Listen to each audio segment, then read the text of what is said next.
And this is a very distinguished panel because everybody on this panel, myself included, is either a dean or an ex-dean. So this is the dean's strike back. I do not agree with this. Well, you're the commentator. You're the commentator. So technically, all right. Maybe you're a future dean. Yes. Oh. Yes. She has my vote. As they say in Oscar, Has-dean? Oh, has-dean, yes. That's me. Me and Chen Guang are has-deans, ex-deans. And although from USP, Alberto Amaral is going to speak for the dean who is tied up, yes. But he is Future dean. a future dean, No. or maybe the power behind the throne, Alberto. We don't know. But anyway, he knows about dean stuff. So that's all that matters. Right?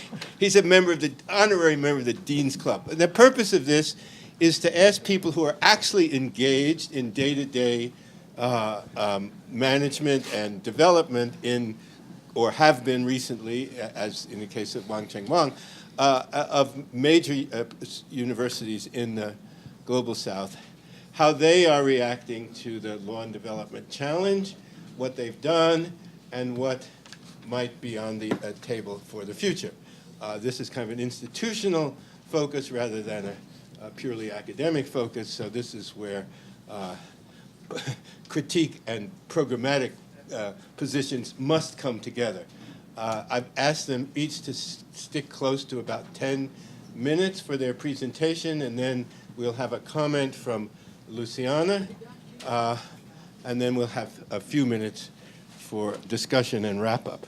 So our four panelists are Oscar Vilhena Vieira from FGV, who you've already heard from, Alberto Amaral from USP, Chen Guang Wang from Tsinghua, and of course Helena Alviar, both of whom you've already met. And the commentator is Luciana Cunha, who is the director of the graduate program here at FGV. Oscar.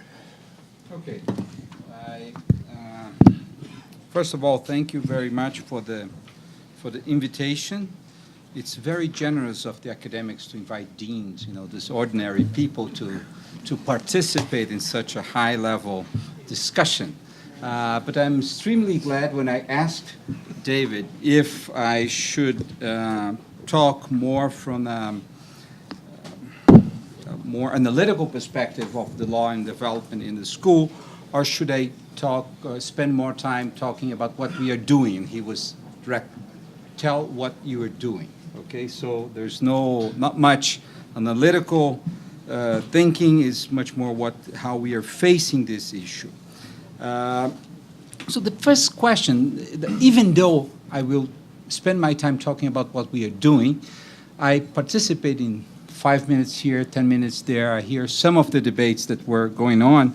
And for me, as a constitutional law professor and a human rights activist, some of the discussions are a little bit abstract in the sense that viewing this issue from the Global South, most of what we do here, when you have a constitution that is as thick as this one, with 270 articles, and a large part of them coordinating public policies, developmental public policies, any kind of administrative lawyer, constitutional lawyer in the country is obligatory, is a law and development scholar in any sense. So it's much less a discussion of who is part of the club of the law and development discipline.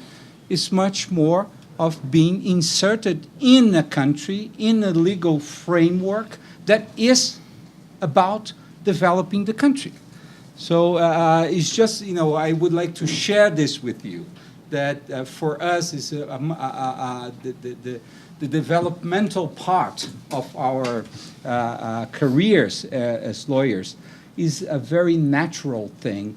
If you are in India, if you are in China probably, if you are in South Africa, if you are in Colombia, if you are in many other countries. So it sounds a little bit artificial to try to set all the discussions, all the analytical questions that you're putting inside one discipline. It's much broader, interest of a much broader audience if you're viewing the issue from the Brazilian perspective. So I'm sorry, I'm just entering the room. Probably I'm being unpleasant with many people. It's not my intention. It's just how a constitutional lawyer that is a dean at this moment, how it views this whole debate. So, about the capacity building in the Global South. Obviously, I would have to start by saying Global South is a very complicated thing. There are many countries in the Global South. There is Uruguay that probably are doing a lot of things that developed countries in the Global North would dream about it. And Uruguay is doing a very soft way. And there are countries that are extremely complex, countries that are enormous. So it is hard to talk about the Global South. And second, we also have to think that legal education in any country in the world, but in the Global South also, is very different. There are schools with completely different ambitions. You have schools that are teaching people who will become police officers and tax officers, and you have schools that are trying to produce academic, sophisticated people. So, and one school is not better than the other. The question is, what is the ambition and how well you are doing your job when you set up what you want to do. So when I'm, now I will start to answer to David's question about what we are doing. The first thing is that we are one school among 1,000, where is the, okay. Let's take Brazil as one example of a country in the Global South, and what are the challenges to someone who has a developmental mind and is setting up a law school? What are the kind of challenges that a person like this or a group like this is facing? First, Brazil has 1,157 law schools. From the numbers I know, U.S. has around 200. California has a different number and is accounted in a different way. So obviously, we cannot say that there's not capacity of teaching people around the country about law. Probably we have too many law schools. Mexico probably face the same issue. China has an enormity of law schools. Colombia has an enormity of law schools. India has a fantastic number of law schools.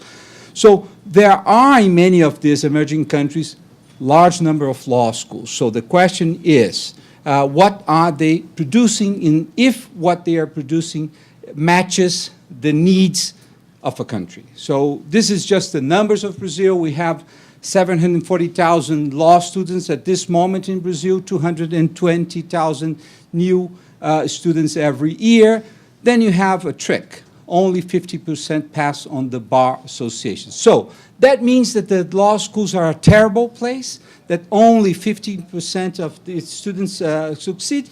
Well, perhaps, yes, but there are other hypotheses. And one of them is that in a country where you don't have college education, enormous number of kids would go to business schools, law schools, to do their college education. And in the end, they don't want to be lawyers or administrators. They want to follow their own careers in public services. So just this is a fact that we have to deal with. Is there a need for another law schools in many of these countries? Was there a need for this law school when the presidents of the Fundação Getúlio Vargas decided to create 2 law schools in Brazil in 2000? Well, what kind of capacity is lacking on the ground so an institution that is not for profit engages on this initiative of creating a law school? I think one aspect that pops to my mind is that the complexity of the world, the globalization, the complexity of unequal countries that are struggling to develop, is that we need a different kind of legal mind. We need much more legal architects than lawyers who view themselves as people who can differentiate in acts that are legal and acts that are unlegal. And that is the kind of advice that it can give to the government or it can give to a company. But we need people who really can engage with other actors, public policy, politicians, business people, and say, how could you do this in a legal way and contribute to the development in all the senses that we can think, okay? So this is the challenge that this school put to itself. Can we produce this new kind of legal mind? What are the skills that we are trying to forge in this school? Well, high analytical skills, high communication skills, research capacity, which includes empirical research, which is not natural in many of our law schools. A lot of interdisciplinary knowledge, which tries to overcome the, the lack of college education. Some cosmopolitanism. Brazil, even though a very large country, is very parochial, as U.S. We try to think that we are well in ourselves, and a lot of social and ethical responsibility. Most of law schools are very proud of their students when they become Supreme Court justice, but they don't put their names when their lawyers are involved in crooked negotiations, etc. Okay, what is this school about? This school has 60 students at the baccalaureate level, 20 students at the very academic master's program, 40 students at professional level in business and tax law, and we have an immense, for our size, continuous education program. Per year, right? That's per year. That's entrance here, okay? So we enter this.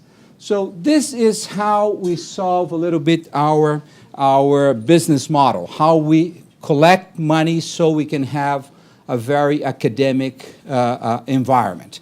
And we have 9 research centers, 1 center in applied legal research.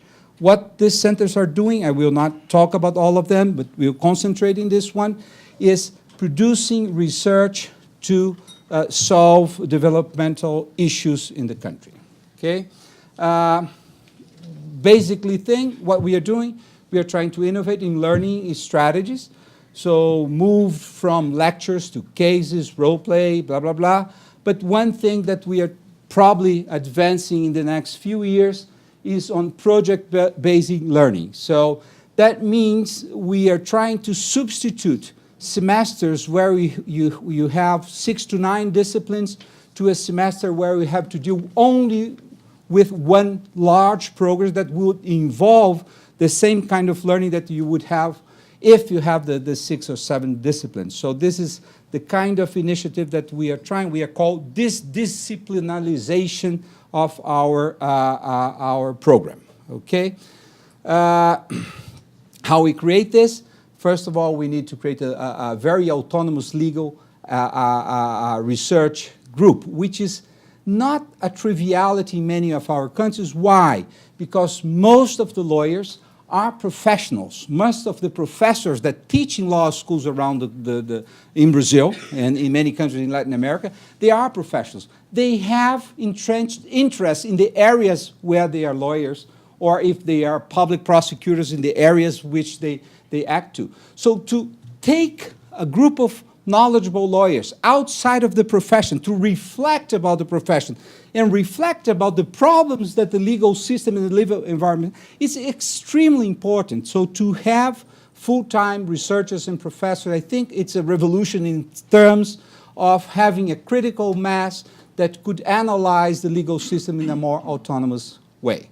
Okay, so we have 54 professors in all these programs, almost all of them with doctorals, many of them with doctorals in areas which are not law, which guarantees some interdisciplinarity. So the course is very interdisciplinary. One of the things that we are trying to incentive more and more is that our students take courses on the business, economy, and public administration schools. In fact, we started this year several courses that were created for the students together. So it's not our students going there to take an accounting. But we create a course on business and human rights where students of business, public administration, and law together are facing large constructions in the Northeast. So this is the kind of thing that we are trying to engage all the schools together, and a double degree program with economy, business, or public administration. And finally, I think this is my last slide. The school is trying to become less parochial, and we do this through 4 or 5 means. One is have this global law program. Several of you have already been here. Many of you will come here to teach in this program. We receive around 8 to 10 professors each year, and we receive around 20 students from abroad every year to spend a semester with us. Second thing is research programs.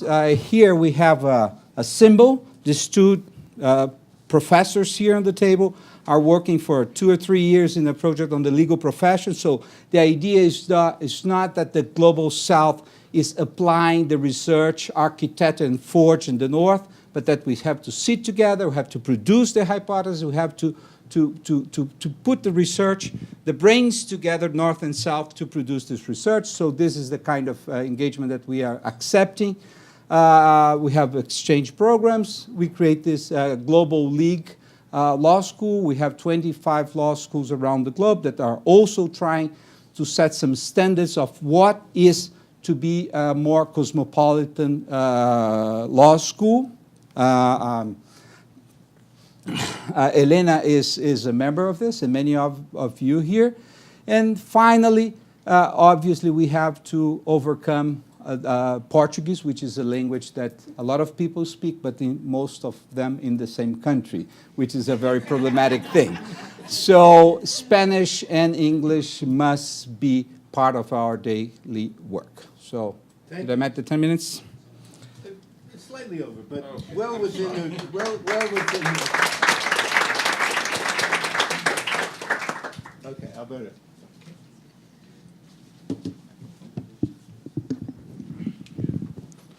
First and foremost, let me to explain what I intend to do. I wanted to count a little story as fast as possible, a story in which law and development is in the limelight in the Faculty of Law of the University of São Paulo. My initial remark is that about the size of the Faculty of Law of the University of São Paulo.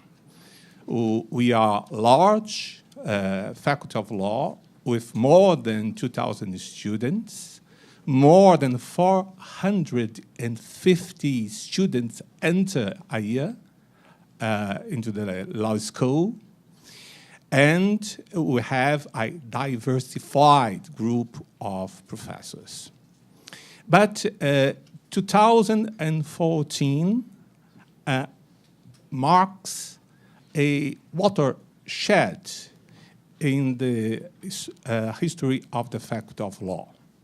The Faculty of Law was created in the 19th century, in 1827, after the Brazilian independence, and traditionally was driven to constituting the basis for the Brazilian bureaucracy and the echelons for the Brazilian government. But the Faculty of Law has gradually opened to global initiatives. This is a long process, but this process has been producing good fruits. And which explains, or what explains the importance of law and development currently at the Faculty of Law. In the past, law and development were preferences of individual professors.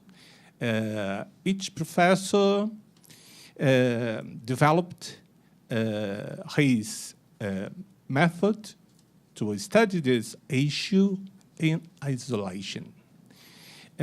We are a heavily compartmentalized faculty of law with a great number of professors, and initiatives on the law and development were scattered.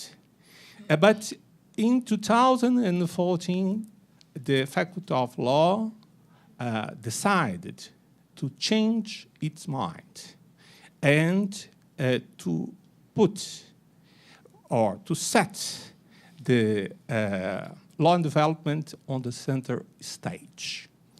And the Faculty of Law decided to promote and to foster initiatives to put on under the same umbrella scattered initiatives existed in the past. I may quote some decisions made by the Faculty of Law towards this direction.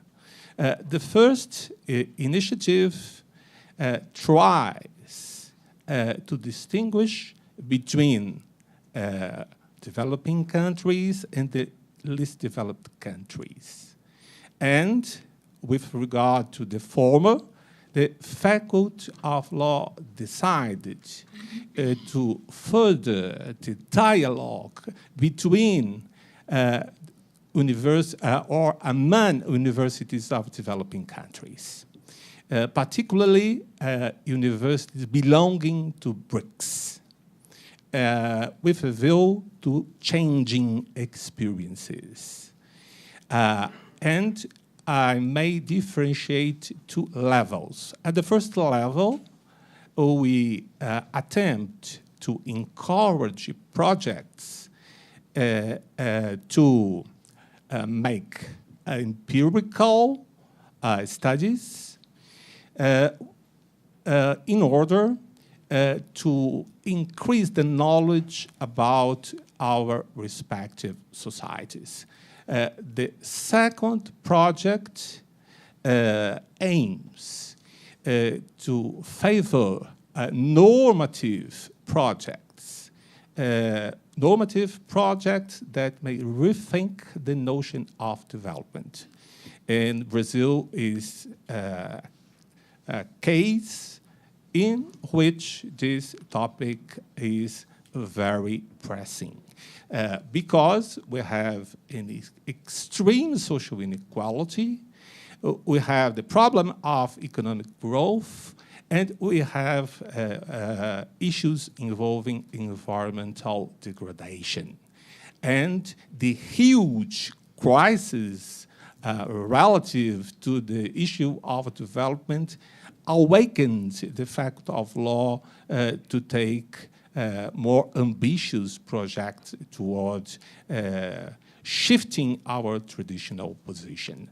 And as regards least developed countries, the Faculty of Law will set in motion some or several projects to incentivize the interchange between our university, and particularly our Faculty of Law, and other Faculty of Laws located in least developed countries, and to offer scholarships to studies coming from least developed countries to study here.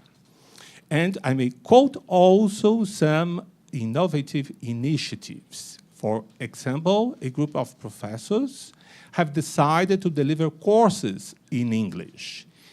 We know that Portuguese is a barrier to recruit foreign students. And today, there are some professors who are aware of the need to deliver courses in English. And we believe that in a near future, this project may produce concrete results. And this is then a package of measures that are being taken to shift our traditional situation.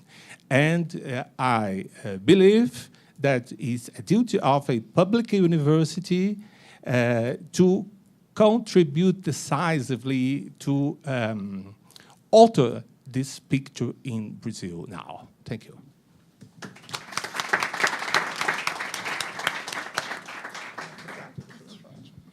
Helena? Yes, thank you. So thank you again. I feel like I spend more time here than in Bogota, and I have to learn Portuguese. It's very important to be here in Brazil because Brazil has been always an inspiration in terms of law and development since the 1950s.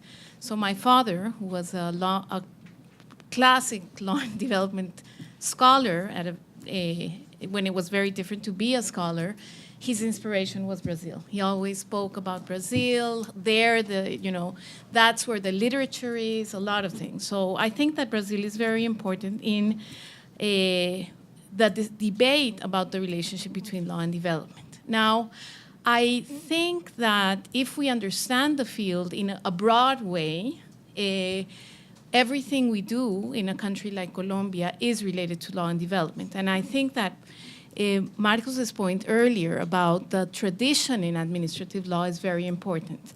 I actually did a lot of research about how the French weren't as important in administrative law, but ideas about economic development, and I published several articles about that. But also recently constitutional law. And also if you think about it, something that has been brought up several times during the discussions are background norms. So norms that you wouldn't directly understand as related to development, but that are highly relevant. Family law, criminal law is incredibly important. I mean, so in a way, everything we do is development. But I want to move away from that idea because I think that law and development in the critical tradition that Carrie was talking about, and also Alvaro, that is very limited. The discussion in a country like Colombia is very limited. I actually wanted to say something. I went and looked at the data. So Colombia is a much smaller country than Brazil, has 100 law schools, and it has the second highest per capita number of lawyers per 100,000. So 354 per 100,000 citizens. Now, if you think about things that have to do with with understanding law and development as a critical project, as a project of unpacking, understanding, interpreting, discourse analysis, this type of thing, I think there are a lot of things that one could do and that actually have been discussed during these last few days. Things that I have dedicated my academic life to and things that I think are being done here and in other places. So the first group of ideas is about something that I have called professionalization of legal academia, so making legal academia professional.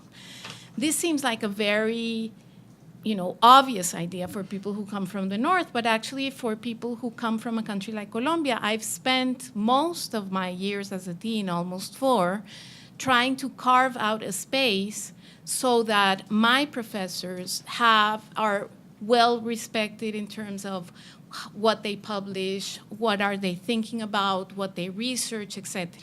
That includes having discussions with how legal texts legal academic texts are measured within the university, outside of the university, in terms of how scientific institutions measure them. The other thing is thinking about how to mentor, which is something that we don't give that much thought to, but is actually incredibly important when you're thinking about legal academia as a profession. So how are the older, not older, but more prominent scholars going to influence? Becoming worse. Yeah, it's worse, I know. But how can one person who is more senior influence a person who is? And I think that what David has been doing at IGLP is an example of how you can think about mentoring. And finally, strengthening scholarly publication opportunities in the South.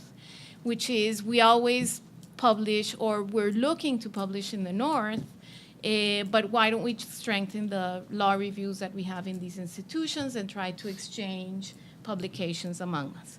Now I'm going to finish with what should we do about students. And I think that what we should do about students is a little less ambitious. Many things that Oscar was referring to, I agree with.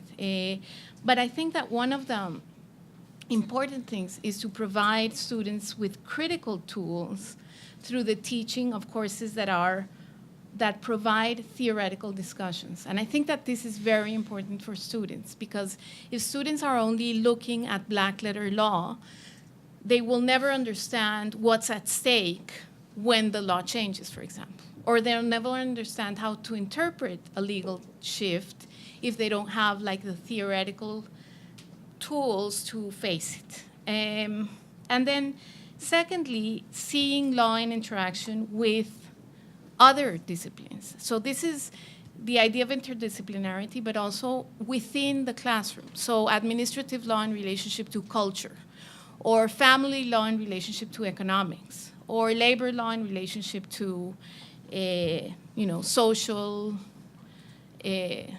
the social organization. And so that would be it.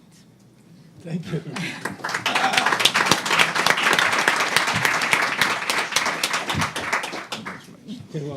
Okay. Well, thank you. And I thought China had too many law schools. Until today, I just heard, and Brazil has more than 1,000. And China has currently 640 around law schools. And we already consider there are too many. And considering how to cut these lower tier law schools at the local level. And because, well, the job market is very competitive for law graduates. And also probably this is kind of a common phenomenon in all these developing countries trying to use law to promote development. And law suddenly becomes such an important subject in the universities. And then also is less costing for setting up a law school. You only have a classroom and a library, and there's no laboratory needed. But when we reflect on that, actually that approach is somewhat misleading. And for all the law students, I think there should be a kind of clinic kind of teaching, practically oriented, capacity building in the law school. But so far, well, this part in Chinese legal education is missing. And only a few law schools take seriously about the clinical education, practically oriented teaching, etc. So that relates to the subject we are talking today and also yesterday, law and development. And law and development is not, in my personal regard, a kind of self-indulged, well, academic interest. It should be action-oriented, problem-solving oriented subject of law or field of law, which covering wide variety of subjects. But there should be some kind of a core teaching, core, well, subject or value in this field. It is useless to talk about whether this is a distinct field of law or is a separate subject of law and should be, well, given more emphasis or attention or grant in the law schools or not. This is not really important. What is important in my personal regard is what are the core values, core stuff you try to teach the students. And then in future, they will become really committed to law and development rather than just a traditional lawyer and helping individuals in individual cases. Some of the law graduates should have, far vision on how to shape the future of the society, how to promote the development in the society. So what is more important in my personal regard is what we actually teach to our students. What are the substance we try to pass to the students who will carry on the banner of law and development? They can really function in the society in future. So in this regard, I think, the capacity building in the law school really needs to consider and what are the real and core substance of the law and development courses or programs, etc. And in China, I must say, law and development teaching or course is kind of marginalized. It's not really in the mainstream. And simply because after, the Cultural Revolution in which the law was actually smashed completely. And after, the reform, Cultural Revolution, we enter into the reform period, and law become such important, system, and for supporting the country's development. And in the educational sector, the law school professors and deans tried very hard to prove law is a science. Law can be established in the tertiary education. It's not only a skill. So therefore, some kind of, lessons they learned from the Cultural Revolution, law should be separated from the politics.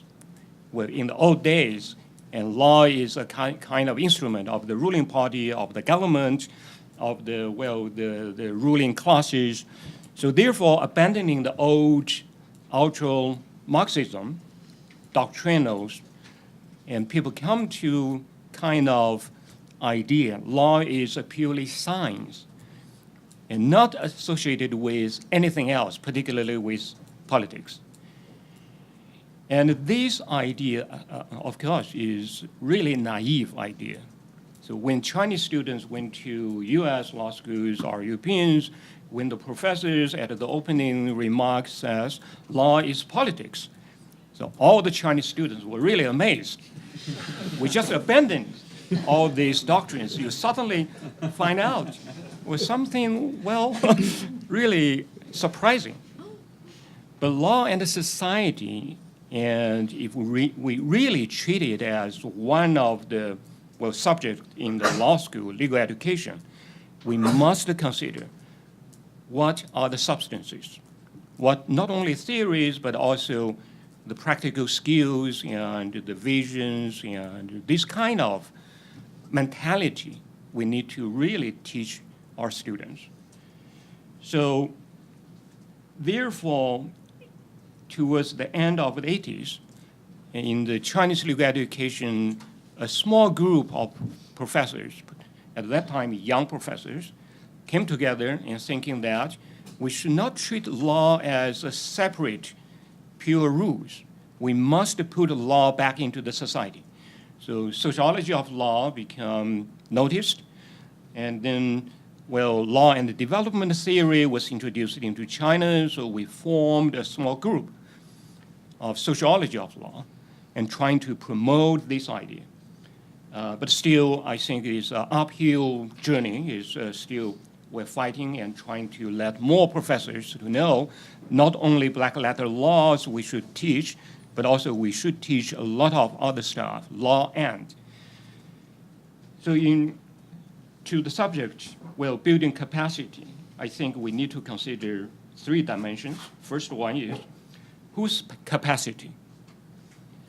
Academia's capacity, the student's capacity, or the capacity including the policymakers, the legislators, governmental agencies, etc.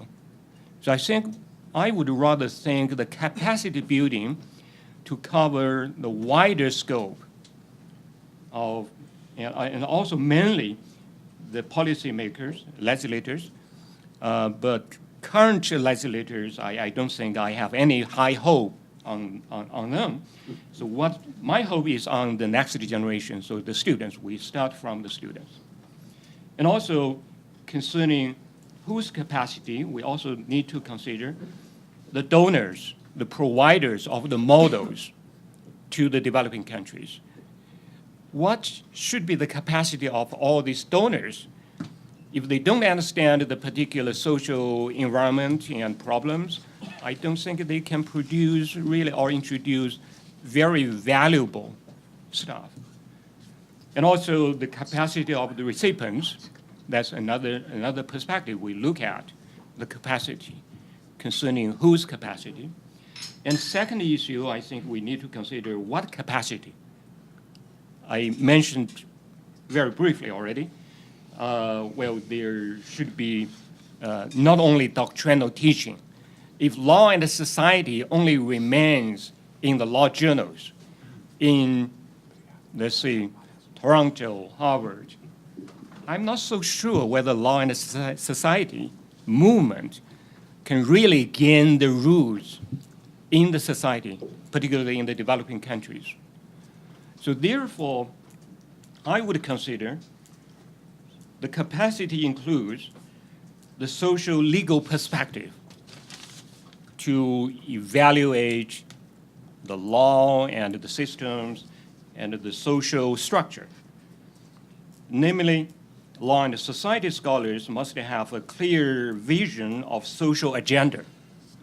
Without this social agenda, I don't think there are any difference from the traditional law professors teaching black letter rules. So there must be a kind of social agenda in their mind, either social change or social reform or kind of social, well, legal transplantation. So there must be some.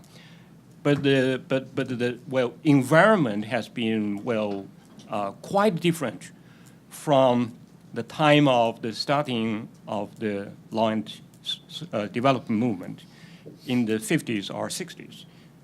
At that time, there were newly independent countries, post-colonial countries becoming independent. So they need to have the wholesale of the system. But currently, I think most of the developing countries do have their own systems already, but defective with many problems, or transitional systems. So therefore, what is the law and the society needs to have a close look at is how to reform or change the current systems in order to promote social development. And also there must be awareness of the formal and informal systems coexisting, particularly in the developing countries. This is, I think, is a common phenomenon, not only from doctrinal black letter approach. Sorry. And also, well, there are a lot of stuff we need to consider. What are the capacity we need to really pass to the students, pass to the decision makers? And just to mention what I listed here, the cross-disciplinary knowledge and social structure designing capacity, and institutional analysis capacity or problem-solving oriented, action engaged, and field work, and introducing models and laws and institutions, I think is important, but not as important as teaching the methods and skills for using legal instrument to promote social development. So in Chinese saying is that to provide fish is not as good as to provide fishing skills.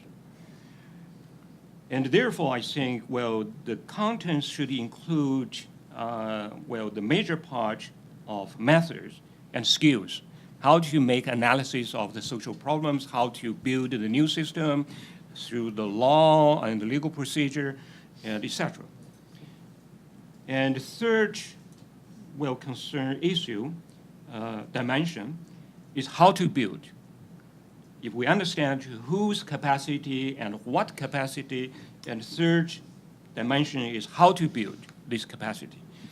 So we're all in the law school's educational sector, I think we're teaching and also to form a kind of community of law and development scholars and to have the international workshops or forums like this.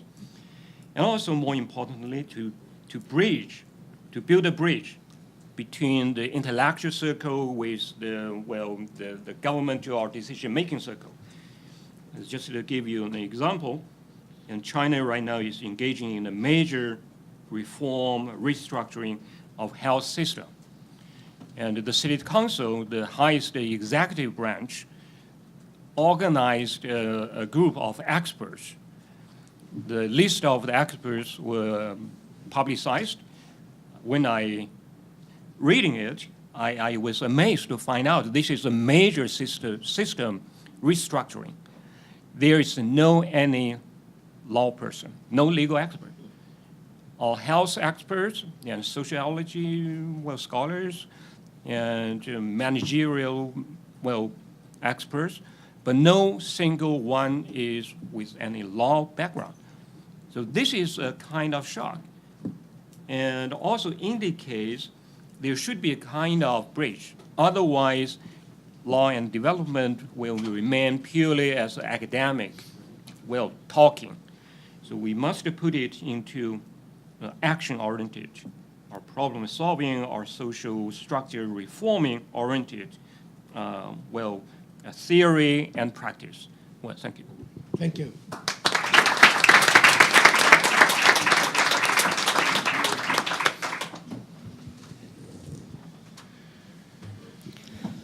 Good afternoon. First of all, I would like to thank Mário, Mariana, and Diogo for the organization of this conference and for the invitation to be part of this very unique final panel and to deliver some comments about the presentation. The conference that you organized is not an opportunity for the present discussants and commentators to exchange ideas to improve your own points of view about the law and development as a field of research, or to put together this unique group of experts from very different traditions, using different approaches to study law and development.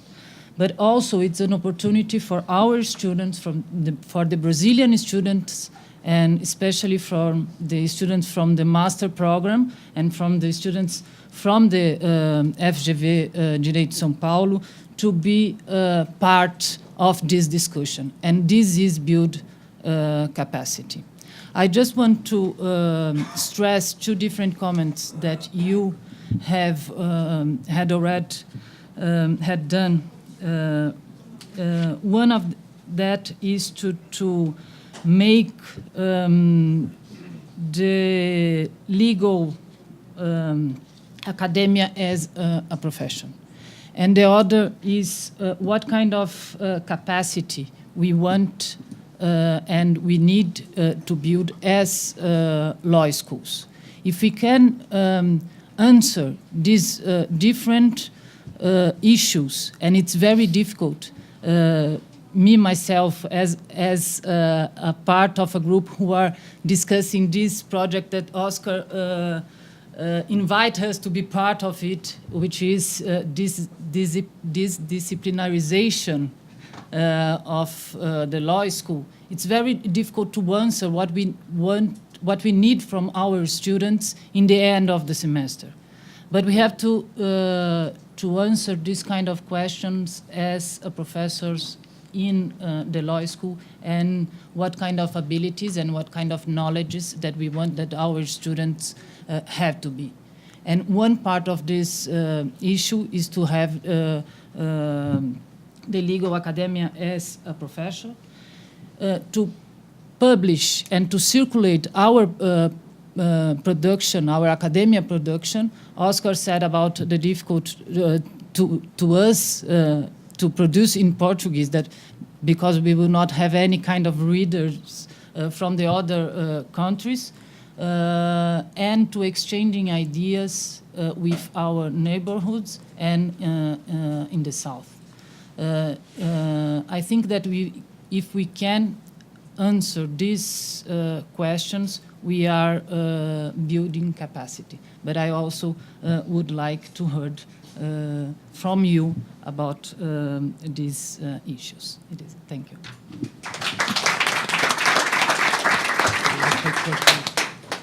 Okay, so it's late, and so I'm going to take 4 comments or questions, very short, no speeches, and then we will have quick responses, and then we'll have this final ceremony.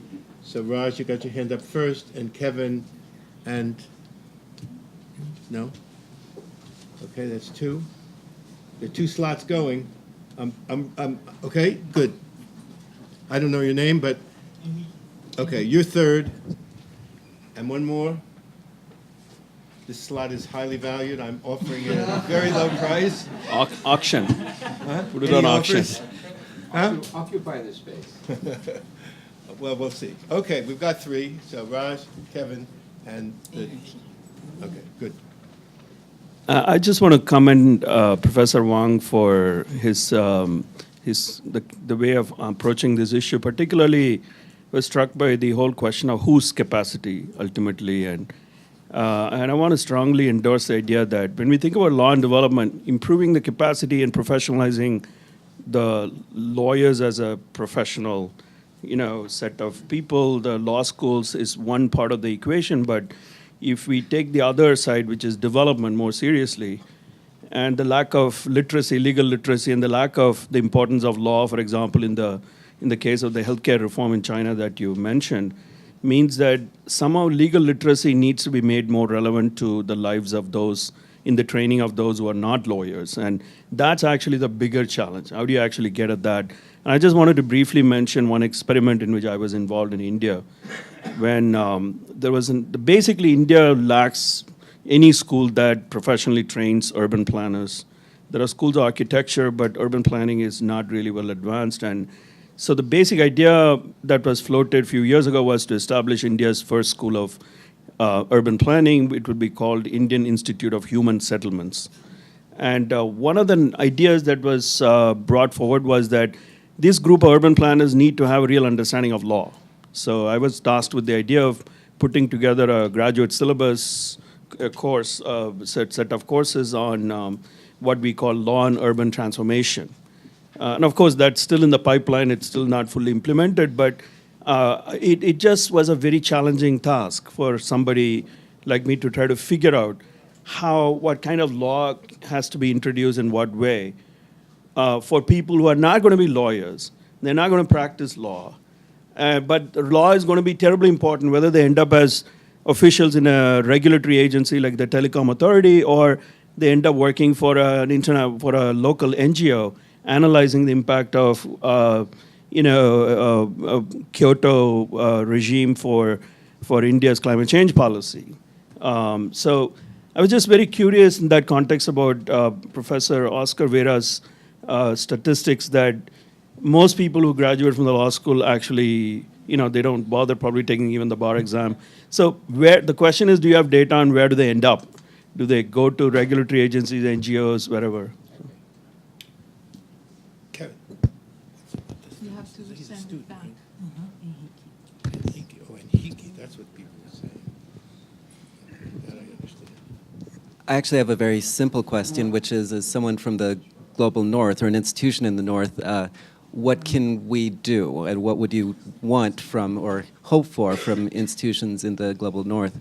But I should explain, just for those who have been here for the past couple of days, I'm actually asking this question now wearing an institutional hat. I'm not only speaking as an academic, because I'm at New York University Law School, and I'm the Vice Dean for our Global Affairs, and so that includes being responsible for our LLM program, which takes in roughly 320 foreign-trained lawyers each year.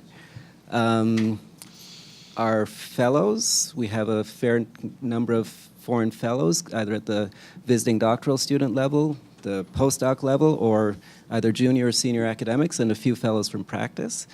We may, in the future, start offering shorter courses, so there's the possibility of offering some sort of training to public officials and so forth. And that's all just to bring people into NYU. And then, of course, we also, as the slogan goes, bring NYU to the world. So as many of you know, we've organized conferences in, I think, all the countries that are represented on the podium, as well as India. And, of course, we've now started sending students to the various countries, to at least Buenos Aires, Paris, and Shanghai. And to speak to the issue of clinics, we've just launched clinics in both Paris and Buenos Aires that include both NYU students and local students. So there is a certain amount of capacity for us to engage with countries in the global south, even if NYU as an institution isn't committed to law and development in any particular way. But I guess the question that I'm asking is, from your perspective, what could we be doing more? So would you want us to take in more LLMs or more fellows, of various kinds, offer more short courses, set up clinics in some of the other countries that we haven't done? So that's really the question and the background to it. Enrique. So, good afternoon. My name is Henrique. I'm an undergraduate student in University of São Paulo. And I just wanted to quickly raise the question of how accessible this field of study, law and development, is for students. And I want to talk about that because I get the feeling that outside of North America, or of Toronto or Harvard, or some other places, students, yeah, I don't know much, so sorry. Students don't even know this kind of debate is going on. And I'm telling you all this because I'm finishing my 4th year of law school in University of São Paulo, and until the beginning of this year, I had never even heard about law and development as a field of study. I mean, I knew some elements of it because of some classes I had with Diogo or Jean-Paul, but I didn't know it was a field you could actually commit yourself to studying. And the only reason I found out about it is because at the beginning of this year, I was so frustrated with the doctrinal and formal approach we usually take in Brazil that I wrote Diogo about it, and I did it because I was on the brink of leaving law school. I was just like, I'm done with that. And my main guide in the literature of law and development and how I study it is Mariana's and Trebilcock's book, What Makes Poor Countries Poor. It's the main way of me, it's the only reason I found out about all these matters. And it's not a book written in Brazil, it's a book written in Canada about a lot of things that are important to us. And the only reason I found out about it was because I asked Coutinho about some literature on that, and he told me about Mariana, and then I Googled about her, and then I found out about the book in Amazon, and then I bought it, and then I waited 2 months to get it in my home so I could finally read a book in English. And I know for a fact that there are other students who would love to talk about these kinds of things. Like one of my other friends in law school, we used to talk about a lot about public policy and what law meant for development. And what he would always tell me is that he knew it was important somehow, but he didn't even know where to begin. So then I gave him the book, Law and the What Makes Poor Countries Poor. So I guess we're all a bunch of Toronto law school people. Now I have a friend that I can talk to about institutional bypass and have a beer with or something like that. But I'd say if 5% of my colleagues know what law and development is, now that's way too much. Not 5% of them know about it. And some people, and a lot of them care about these kind of things. And a lot of them study things related to law and development, but they don't know that it even is law and development. So I just wanted to raise this question and ask every teacher who's in this room and who's especially those who teach in the South, to maybe make an effort to bring this kind of discussion to their students. Because in my law school, we don't even have a course called Law and Development. And I'm sure if we can do this very small step, a lot more people would be interested in this. So thank you. Thank you. I'm very proud to say that I have managed to sell the 4th slot to a distinguished gentleman from the North. Would you please tell us our name, sir? I just wanted to express my appreciation for your compliments to our book. But more to the point, I think your comments are a perfect segue to what I wanted to say anyway. My own background is growing up in New Zealand, going to law school out of high school as a first degree. The law degree was taught in a very formalistic, black letter fashion. Most of the students, including me, were part-time for most of the 4 years. This is I think, a severe challenge for other countries that come from a similar tradition, with law taught in a formalistic way, law taught as a first discipline without a prior disciplinary background. And for me, it's been a lifelong challenge to overcome I think the disadvantages associated with that initiation, so to speak. So But you've done a remarkable job of overcoming those obstacles. But I sympathize with you. Okay, Mariana, why don't you connect that with the final? Do you want to have a chance to respond to these questions? Yes? I think Okay, it would be. so, all right. Just thank you. My deepest gratitude, Enrique. And actually, a Brazilian LLM who went to Toronto told me everybody in Brazil should be reading this book. And thanks to him, I'm finishing this translation and should be coming up next year. Academia Livre is the one publishing it, so it's going to be freely available online to all Brazilian students soon in 2015. That's what she wanted. Mario and I have a book on law and development in the BRICS in Portuguese for those of you who are looking for additional literature. Well, we have to pay. Yes. Yours, I'm afraid you do have to pay. And wait a minute. Now, do I have an offer for you all? Now, take down this note. So the book called Law and the New Developmental State, the Brazilian experience in Latin American context with articles by many people in this room who were in this room or left, and some who aren't. There will be an opportunity to get free copies of this book when we get it liberated from the Brazilian customs, which is holding up the 100 copies that we drugs. You're bringing drugs. And I'm very serious about this. Those of you in Brazil, if you're not in Brazil, forget this. You can buy it on Amazon. It's $40. But if you're in Brazil and you want a copy of this, send Diogo an email message, and we'll find some way to get it to you if we can ever get it out of the customs, which is holding it up on the false claim that we owe taxes. Very false. Okay, deans, you have 2 minutes each, and I am going to enforce 2 minutes. Okay. I'm sorry. Okay, your time is up. So, first, regarding Henrique's question, I think you don't have to get depressed, okay? Probably you had law and development without knowing you were having this. So this is the first point. If you read Oliveira Vieira, Alberto Torres, Vitor Nunes Leal, they're all jurists that built on a law and development perspective without naming it.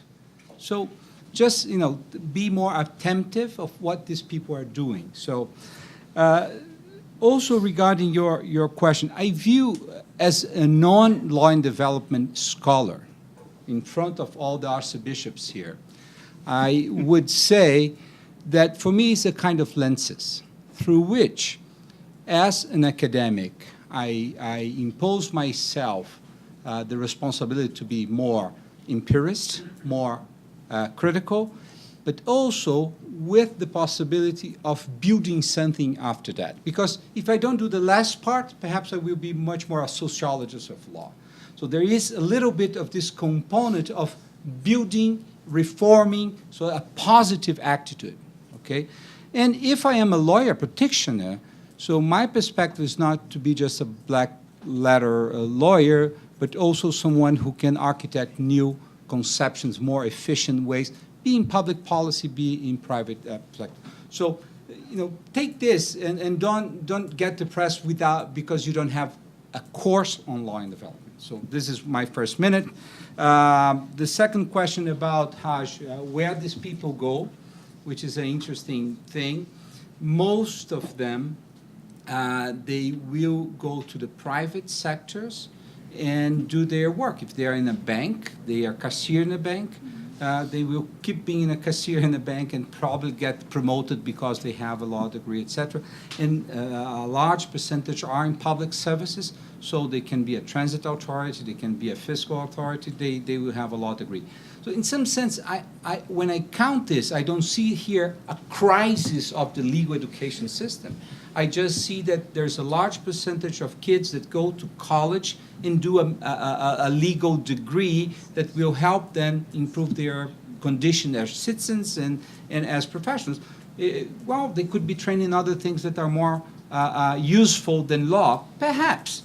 Some of them could be doing something in technology, and then we would be in China's position, leading technology revolution. So yes, but it's not a bad thing in itself. Was my point. And I think, in Mexico and Colombia, perhaps it is a similar, I don't know, but perhaps it's a similar thing. We cannot view this ordinarily as a critical thing. So Kevin's Leninist question, what can we do? Okay, we have been discussing this for many years and many things, very important, Kevin, we discussed. I think we should create a more horizontal dialogue.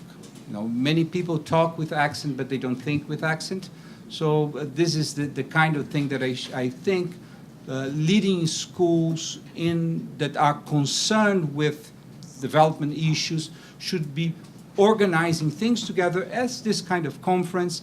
They should be organizing programs, LLMs together. International LLM and law development would be a wonderful thing that could be born from this kind of group.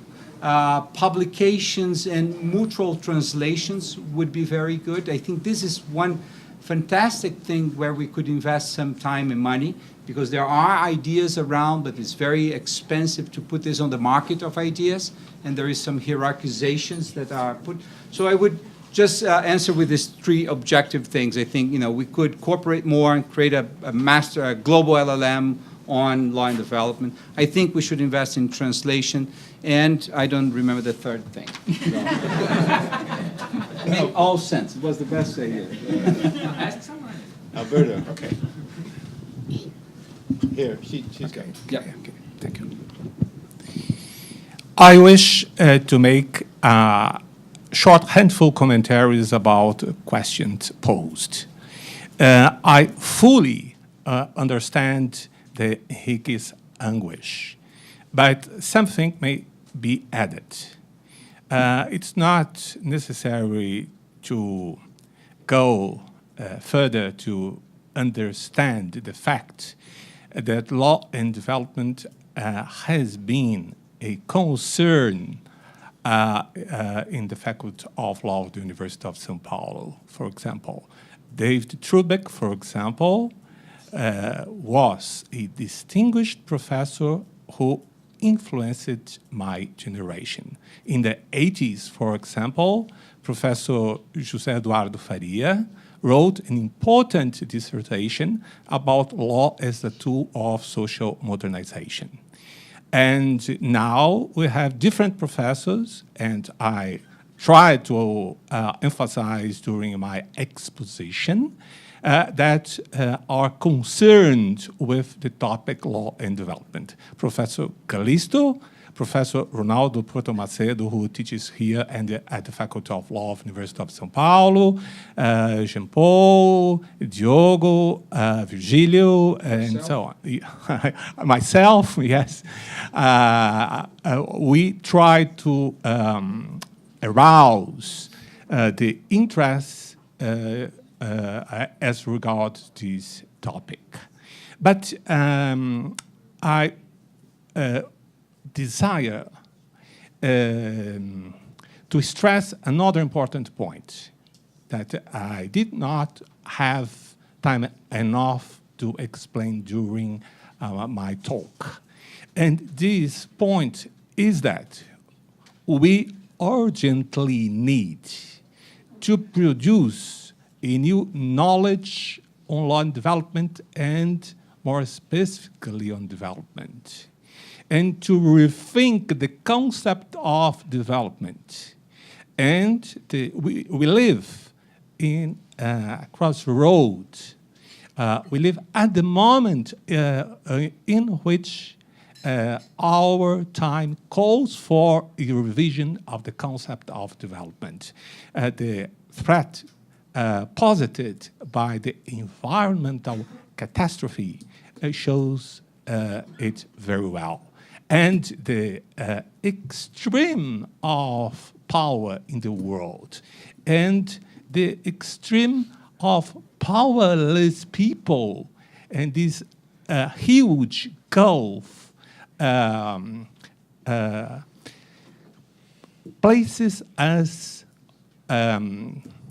before the need to rethink the concept of development. And this seems to me really significant at this point. And seminars, conferences like this may be a step toward this direction.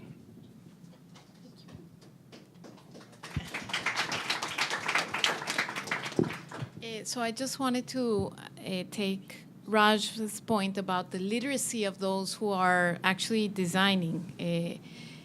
So how can we transmit ideas about law to, for example, economists? And I think that it's very important, and it's an effort that I've tried to do many times. For example, recently I was invited to comment a paper on why is it that, written by a female economist, about why is it that women earn less than men at all wage levels.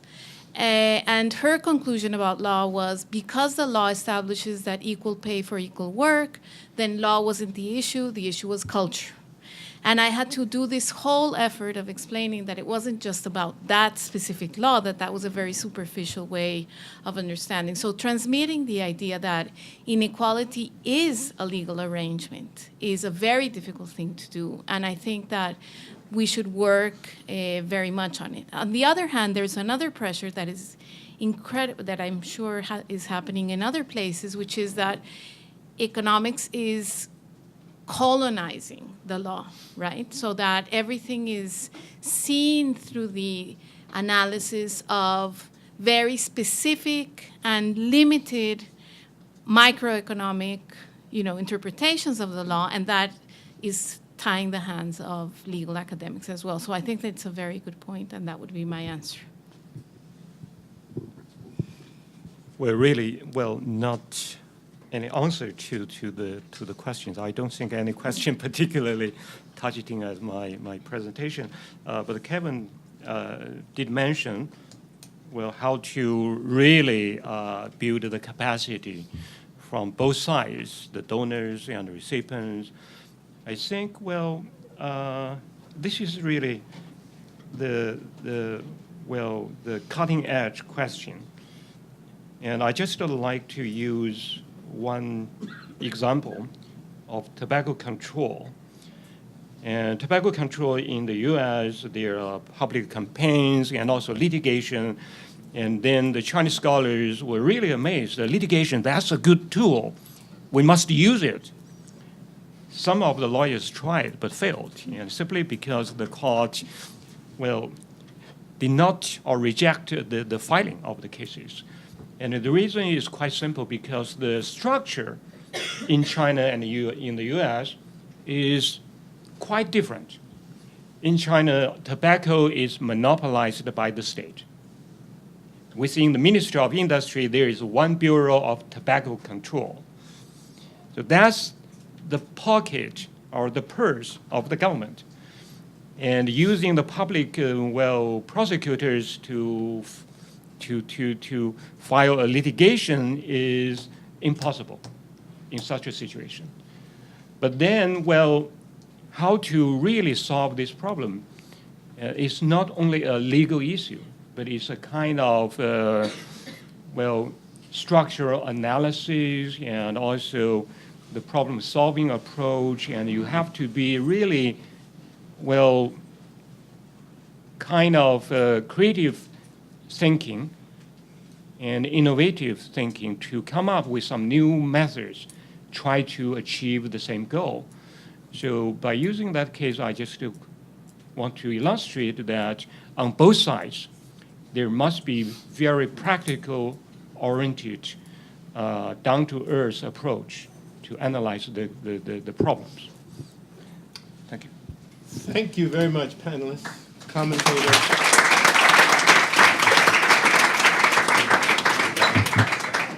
This is just to make some announcements to finish this very important conference for us. I would say that I have now kind of a sample of conference organized, and then I think that this one in particular was a very important and very insightful and inspiring conference. So thank you all for your presence here. But before ending this conference, I'd like to say that we will produce edited volume of from these articles, and potentially a special issue of the FGV journal. So in order to do that, we have to give some feedbacks to the authors, which is necessary, and then we are planning to do that in the next days. And we have to organize. We are planning to organize also 2 other meetings next year in order to establish new deadlines to new delivers of these papers, potentially in March and August. So we will let you know about that. So this is the announcement of this project is alive, and we have to move forward with this project. So stay with us. And we have now to say thank you for some people who are very important to the realization of this event. So firstly, I would like to thank you, Cylon, who was a very important guy to this event. So Cylon is my supervisor of the master program, and thank you for all your engagement in this event. Thank you also to the FGV staff, in particular Sheila, who is the person in charge of the organization of all these coffee breaks and vans and restaurants and And thank you also to IDRC, to the finance of this conference. Thank you FGV to financing this conference as well. Thank you also the other universities which are very important to this event, in particular University of Toronto, University of Harvard, University of Wisconsin, and Singapore National University. I forgot something? No? Diogo? Can I just say a few words? So I think my opening remarks, I said was a historical event. I think now it's official. I think the kinds of discussions and engagements we had made this worthwhile, the trip, especially for the people coming from Singapore, 26 hours in a plane. So I hope we made it worth coming all the way here. The second thing is I want to thank all of you who have found funds to come, because we're not able to pay for everybody. So I think I can officially declare this is the first conference based on crowdsourcing. So we're setting a trend here. And I think another thing that Mario mentioned is we're fundraising for 2 potential new events. But if you have other ideas on how we can keep this group together and keep the dialogue alive, we're all ears, right? So just send us an email and we can think of potential ways of continuing the collaboration and the discussions. And in particular, there is a very important person who taught us how to organize this kind of event, who reminds us all the time, sending emails and pushing us forward, in order to organize new events and new events. This person is David Trubek, so thank you very, very much.